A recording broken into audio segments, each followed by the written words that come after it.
Assalamualaikum warahmatullahi wabarakatuh. Perkenalkan, nama saya Zumratul Khairiyah Sofyanti, NIM 307019000186. Assalamualaikum warahmatullahi wabarakatuh. Alhamdulillahirabbil alamin wa bihi nasta'in ala umurid dunya waddin. Wassalatu wassalamu ala asrafil anbiya'i wa imamil mursalin Sayyidina wa maulana Muhammadin wa ala alihi wa sahbihi wa barik wasallim ajmain, amma ba'd. Pertama-tama, marilah kita panjatkan puji syukur kehadirat Allah Subhanahu wa ta'ala yang telah melimpahkan rahmat, hidayah serta inayahnya kepada kita semua, sehingga kita dapat berkumpul di majelis yang insya Allah mubarak ini, amin. Kedua kalinya sholawat serta salam tak lupa kita haturkan kepada junjungan Nabi Agung Nabi Muhammad SAW yang kita nantikan syafaatnya di yaumul qiyamah kelak, amin. Dan tak lupa yang saya hormati Ibu Dr. Anda Hajah Retno Anggraini MSI PSI, dan tak lupa teman-temanku yang berbahagia. Di kesempatan kali ini saya akan menyampaikan sedikit topik yang berjudul Hakikat Manusia menurut pandangan Islam dan Barat. Dalam bagian ini dibahas teori-teori yang berkaitan dengan beberapa pandangan terkait hakikat manusia, yang meliputi beberapa pandangan yang sedikit banyaknya memberikan gambaran yang lebih jelas tentang apa sebenarnya yang dimaksud dengan hakikat manusia, potensi-potensi manusia, dan usaha-usaha yang dapat dilakukan dalam upaya mengembangkan potensi-potensi manusia tersebut. Dalam Islam, hewan dan manusia sangatlah berbeda. Manusia diciptakan Allah sebagai makhluk sempurna dengan berbagai potensi yang tidak diberikan kepada hewan, seperti potensi akal dan potensi agama. Jadi, jelas bagaimanapun keadaannya, manusia tidak pernah sama dengan hewan. Munir Mursi, seseorang ahli pendidikan Mesir, mengatakan bahwa pendapat tentang manusia sebagai al-insan hayawan al-natik bersumber dari filsafat Yunani dan bukan dari ajaran Islam. Terkait dengan hal ini, gagalnya teori evolusi Charles Darwin, ternyata Darwin tidak pernah bisa menjelaskan dan membuktikan mana rantai yang dikatakannya terputus dalam proses transformasi primata menjadi manusia. Jadi, pada hakikatnya, manusia tidak pernah berasal dari hewan manapun, tetapi makhluk sempurna ciptaan Allah dengan berbagai potensinya. Dalam Al-Quran diterangkan, yaitu Bismillahirrahmanirrahim, Laqad khalaqnal insana fi ahsani taqwim, yang artinya sesungguhnya kami telah menciptakan manusia dalam bentuk yang sebaik-baiknya. Saudara kaum muslimin rahimakumullah, hakikat manusia adalah keyword yang harus dipahami terlebih dahulu bila kita ingin memahami pendidikan. Untuk itu, perlu kiranya melihat secara lebih rinci tentang beberapa pandangan mengenai hakikat manusia, yaitu 1. Pandangan psikoanalistik. Dalam pandangan psikoanalistik dinyatakan bahwa pada hakikatnya manusia digerakkan oleh dorongan-dorongan dari dalam dirinya yang bersifat instiktif. Hal ini menyebabkan tingkah laku seseorang manusia diatur dan dikontrol oleh kekuatan psikologis yang memang ada dalam diri manusia. Terkait hal ini, diri manusia tidak memegang kendali atau tidak menentukan atas nasibnya seseorang, tetapi tingkah laku seseorang itu semata-mata diarahkan untuk memuaskan kebutuhan dan insting biologisnya. Yang kedua, pandangan humanistik Para humanistik menyatakan bahwa manusia memiliki dorongan-dorongan dari dalam dirinya untuk mengarahkan dirinya mencapai tujuan yang positif. Maka menganggap manusia itu rasional dan dapat menentukan nasibnya sendiri. Hal ini membuat manusia itu terus berubah dan berkembang untuk menjadi pribadi yang lebih baik dan lebih sempurna lagi. Yaitu yang ketiga, pandangan Buber Martin mengatakan bahwa pada hakikatnya manusia tidak bisa disebut ini atau itu.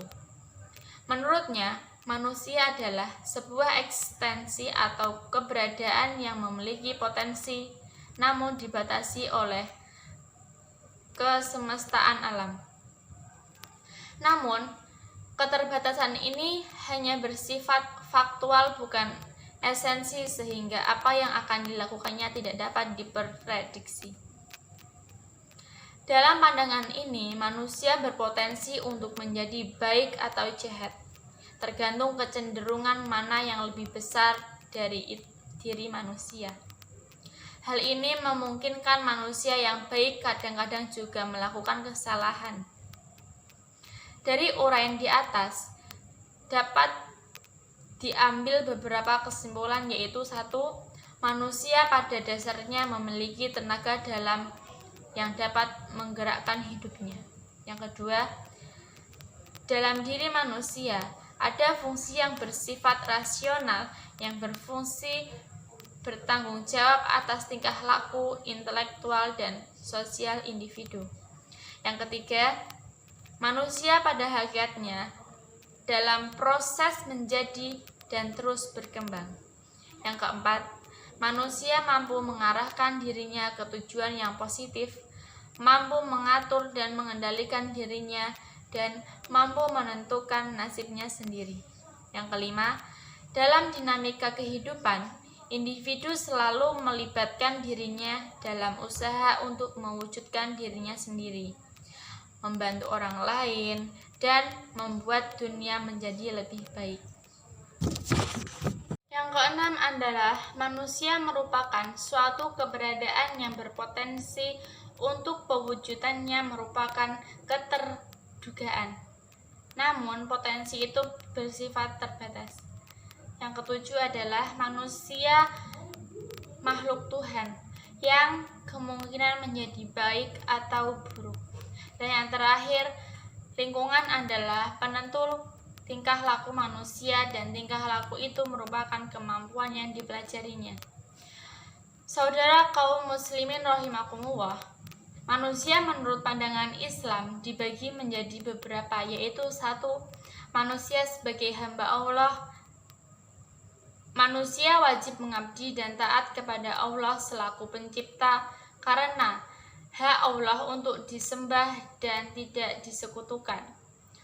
Bentuk pengabdian manusia sebagai hamba Allah tidak terbatas hanya pada ucapan dan perbuatan saja, melainkan juga harus dengan keikhlasan hati seperti yang diperintahkan dalam surat Al-Bayyinah, yaitu Bismillahirrahmanirrahim.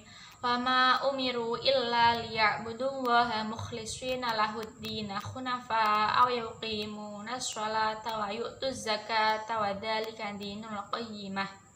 Yang artinya, padahal mereka tidak disuruh kecuali supaya menyembah Allah dengan memurnikan ketaatan kepadanya dalam menjalankan agama yang lurus. Dengan demikian, manusia sebagai hamba Allah akan menjadi manusia yang taat, patuh, dan mampu melakoni perannya sebagai hamba yang hanya mengharapkan ridho Allah. Yang kedua adalah manusia sebagai al-nas. Manusia dalam Al-Quran.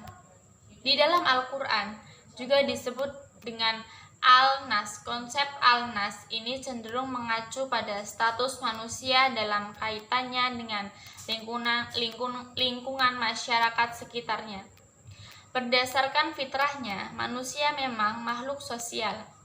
Dalam hidupnya, manusia membutuhkan pasangan dan memang diciptakan berpasang-pasang, seperti dijelaskan dalam surat An-Nisa.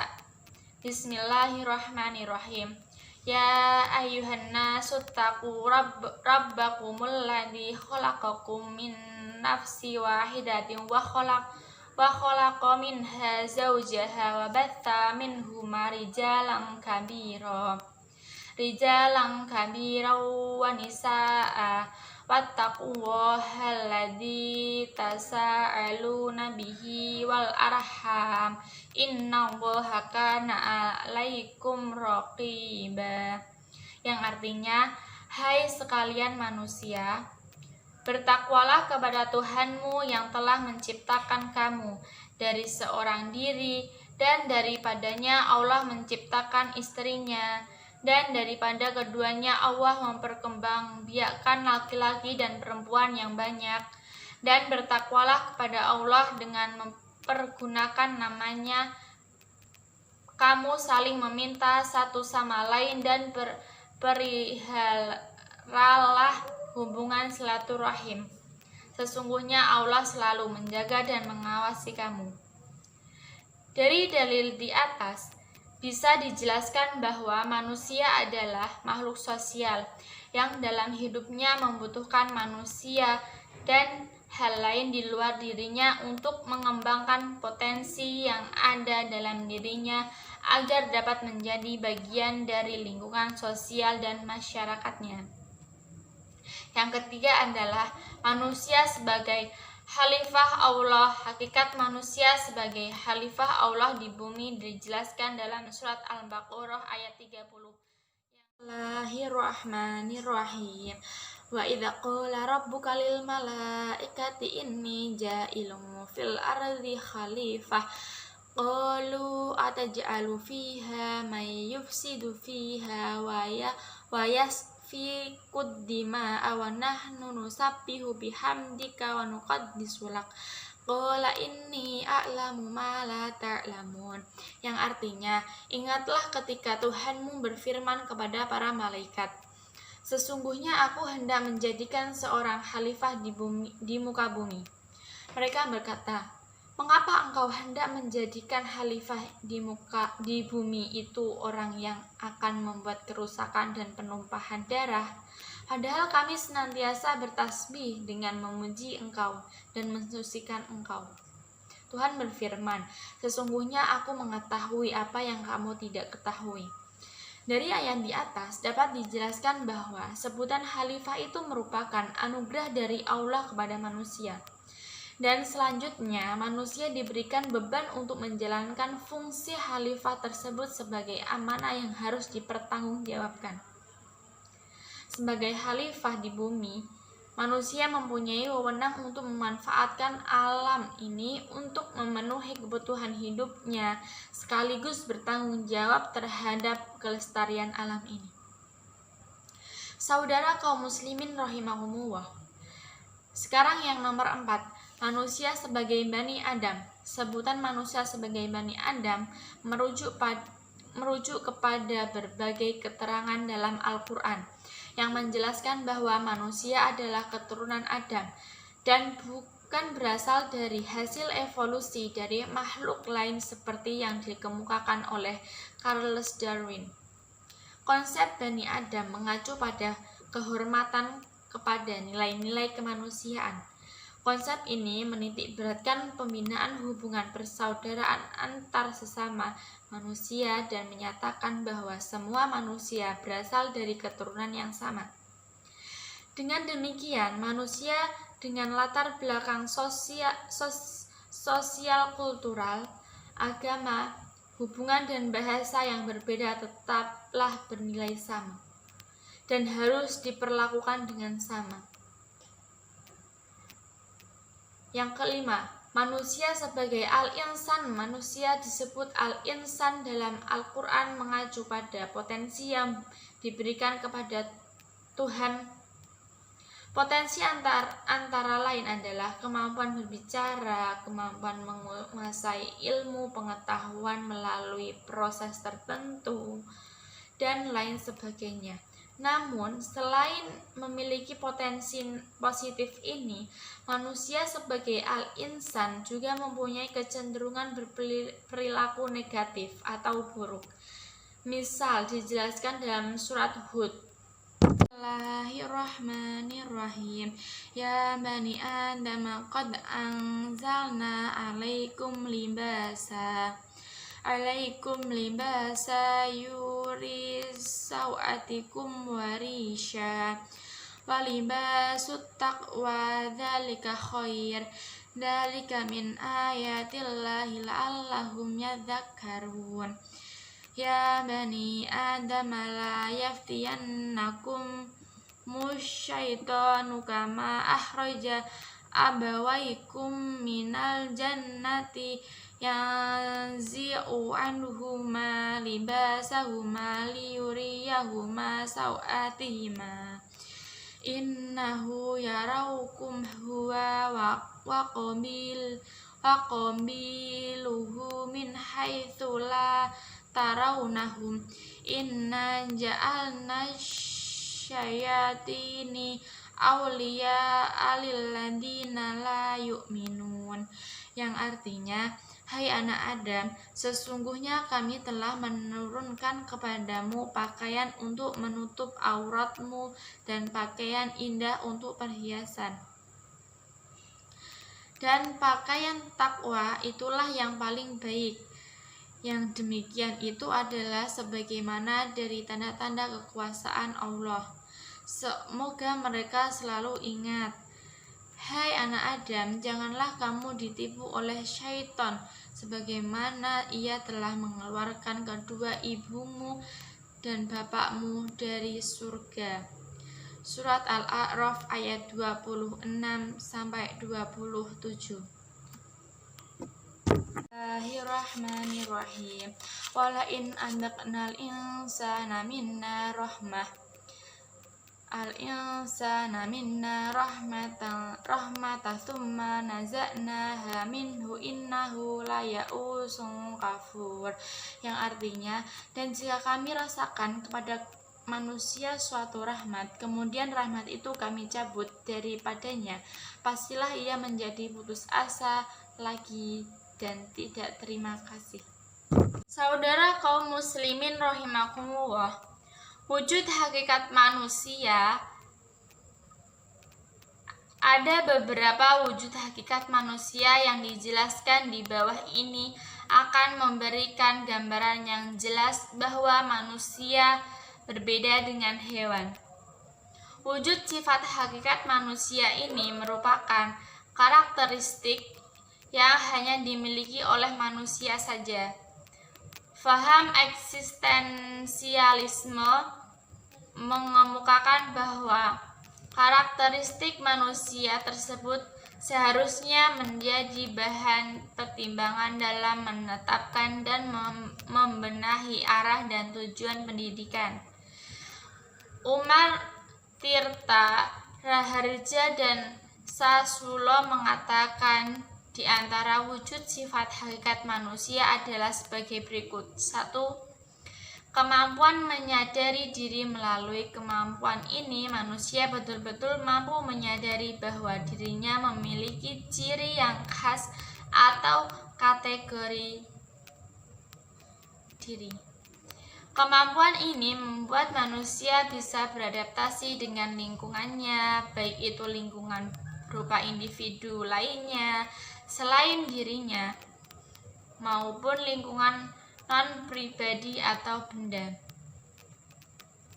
Kemampuan ini juga membuat manusia mampu mengeksplorasi potensi-potensi yang ada pada dalam dirinya melalui pendidikan untuk mencapai kesempurnaan diri. Kemampuan menyadari diri ini yang membuat manusia mampu mengembangkan aspek sosialistis di luar dirinya sekaligus pengembangan aspek individualitas di dalam dirinya.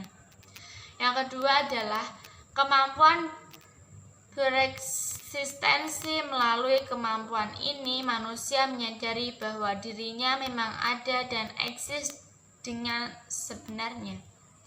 Dalam hal ini, manusia punya kebebasan dalam keberadaannya, berada dengan hewan di kandang atau tumbuhan di kebun yang ada, tetapi tidak menyadari keberadaannya sehingga mereka menjadi onderdil dari lingkungannya. Sementara itu, manusia mampu menjadi manajer bagi lingkungannya. Kemampuan ini juga perlu dibina melalui pendidikan. Manusia perlu diajari belajar dari pengalaman hidupnya agar mampu mengatasi masalah dalam hidupnya dan siap menyambut masa depannya. Yang ketiga adalah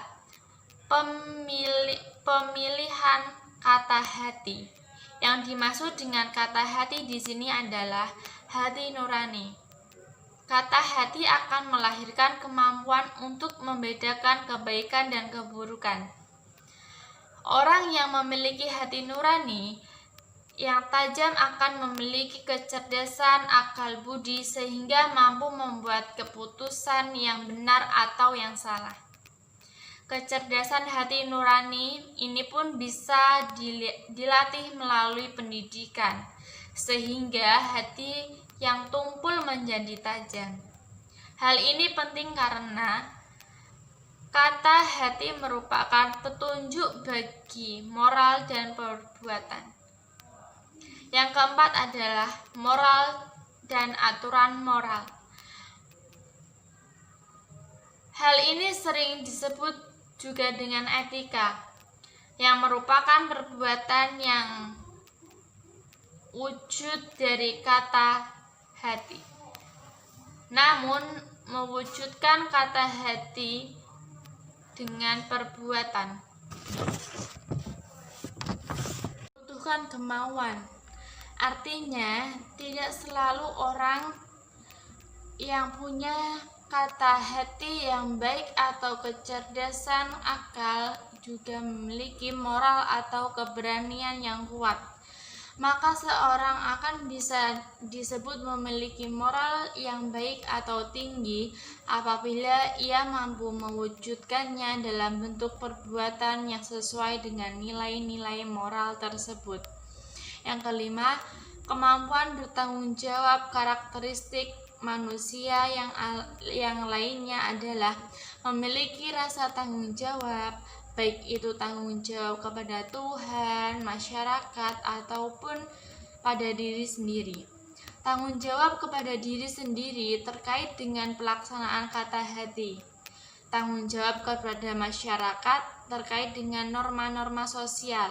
Dan tanggung jawab kepada Tuhan terkait erat dengan penegakan norma-norma agama.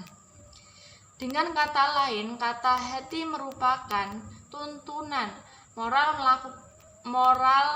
melakukan perbuatan, dan tanggung jawab adalah kemauan dan kesediaan menanggung segala akibat dari perbuatan yang telah dilakukannya.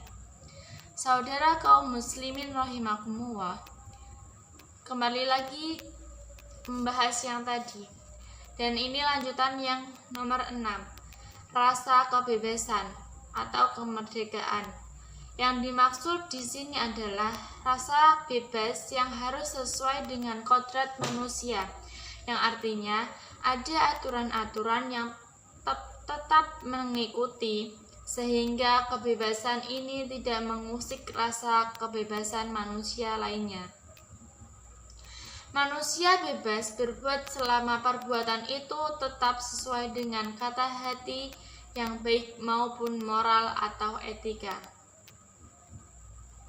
Kebebasan yang melanggar aturan akan berhadapan dengan tanggung jawab dan saksi-saksi yang mengikutinya, yang pada akhirnya justru tidak memberikan kebebasan pada manusia tersebut. Yang ketujuh, kesediaan melaksanakan kewajiban dan menyadari hak idealnya. Ada hak dan kewajiban. Hak baru dapat diperoleh setelah memenuhi kewajiban, bukan sebaliknya.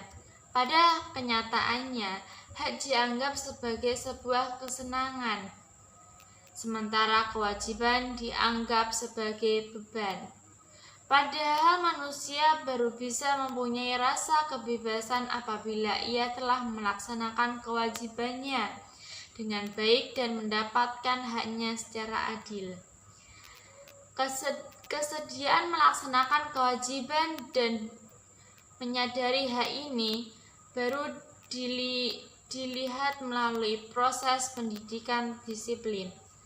Sebagaimana dikutip oleh Umar dan Selo Sumarjan menyatakan bahwa perlu ditanamkan 4 macam pendidikan disiplin untuk membentuk karakter yang memenuhi kewajiban dan memenuhi hak-haknya, yaitu antara lain 1. Disiplin rasional yang bila dilanggar akan melahirkan rasa bersalah. Yang kedua, disiplin sosial, yaitu apabila dilanggar akan menyebabkan rasa malu. Yang ketiga, disiplin afektif, yang apabila dilanggar akan melahirkan rasa gelisah. Yang terakhir, disiplin agama, yaitu apabila melanggar akan menimbulkan rasa bersalah dan berdosa. Yang kedelapan atau yang terakhir adalah kemampuan menghayati kebahagiaan bisa diartikan sebagai kumpulan dari rasa gembira, senang, nikmat yang dialami oleh manusia tersebut. Secara umum, orang berpendapat bahwa kebahagiaan itu lebih pada rasa bukan pikiran. Padahal tidak selamanya demikian. Karena selain perasaan, aspek-aspek kepribadian lainnya, akal pikiran juga mempengaruhi kebahagiaan seseorang. Misalnya, orang yang sedang mengalami stres dan tidak akan dapat menghayati kebahagiaan secara utuh. Dari contoh tersebut bahwa kemampuan menghayati kebahagiaan dipengaruhi juga oleh aspek nalar di samping aspek rasa. Saudara kaum muslimin rahimakumullah, dari penjelasan saya sebelumnya dapat disimpulkan yaitu manusia adalah makhluk Allah yang paling sempurna, dan dalam berbagai ayat Al-Quran sudah dijelaskan tentang kesempurnaan penciptaan manusia tersebut. Kesempurnaan penciptaan manusia itu kemudian semakin disempurnakan oleh Allah dengan mengangkat manusia sebagai khalifah di muka bumi yang mengatur dan memanfaatkan sumber daya alam tersebut. Allah juga melengkapi manusia dengan berbagai potensi yang dapat dikembangkan untuk memenuhi kebutuhan hidup manusia itu sendiri. Di samping memiliki berbagai potensi, manusia juga memiliki berbagai karakteristik atau ciri khas yang dapat membedakan antara hewan yang merupakan wujud dari hakikat manusia tersebut. Berdasarkan pembahasan di atas, maka dapat disimpulkan bahwa pada hakikatnya manusia berbeda dengan makhluk yang lain seperti hewan, ditinjau dari karakteristiknya, potensi-potensi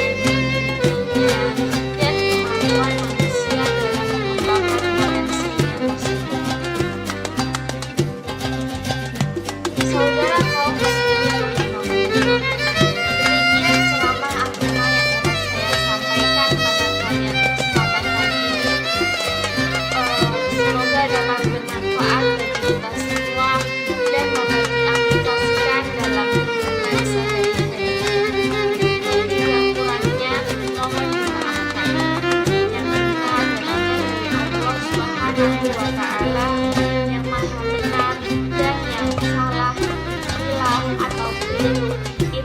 datangnya dari saya pribadi sebagai manusia biasa yang tak bersalah.